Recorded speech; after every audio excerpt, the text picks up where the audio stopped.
Hi guys, இன்னைக்கு ஊருக்கு போக போகிறோம். ஸோ போயிட்டு வரதுக்கு எப்படியும் ஒரு 3-4 டேஸ் கிட்ட ஆயிரும். இந்த செடிங்களை தான் நான் ரொம்ப மிஸ் பண்ண போகிறேன். ஏன்னா காலையில் இழந்த உடனே ஃபஸ்ட்டு இவங்கள தான் வந்து பார்ப்பேன். நைட்டு தூங்க போகும்போது லாஸ்ட்டாக இவங்கள பார்த்துட்டு போயிட்டு தான் தூங்குவேன். பட் நான் ஊருக்கு போயிட்டேன்னா அம்மா வந்து மேலே செடிங்களெல்லாம் நல்லா பார்த்துப்பாங்க.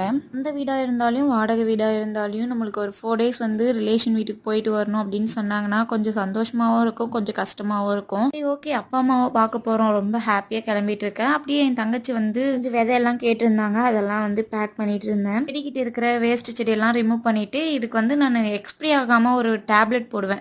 அது போட்டாக்க செம்ம க்ரோத் இருக்கும், நல்லா மொட்டு வைக்கும். ரோஜா செடியிலலாம் கண்டிப்பாக ட்ரை பண்ணி பாருங்க. இந்த ப்ராசஸ் எல்லாமே ஒரு 15 நாளைக்கு ஒரு முறை தான் பண்ணணும். நான் அதை தான் பண்ணிட்டு இருக்கேன். நல்லா க்ரோத் இருக்கும், அடிக்கடிக்கு வந்து மொட்டு வச்சுட்டே இருக்கும். இந்த 2 மணி பிளான்ட்டு ஒரே டைம்ல தான் வச்சேன். பட் ஒன்று வந்து நல்லா க்ரோத் இருக்கு, ஒன்று வந்து டல்லா இருக்கு. சரி, ஓகேன்னு சொல்லிட்டு கொஞ்ச நேரம் வெயில் எடுத்துட்டு வந்து வச்சிருக்கேன். அப்படியே துணியெல்லாம் காய போட்டு பிரேக்ஃபாஸ்ட் செய்ய வந்துட்டேன். ஓகே, நெக்ஸ்ட் வீடியோவில் வராது வரைக்கும்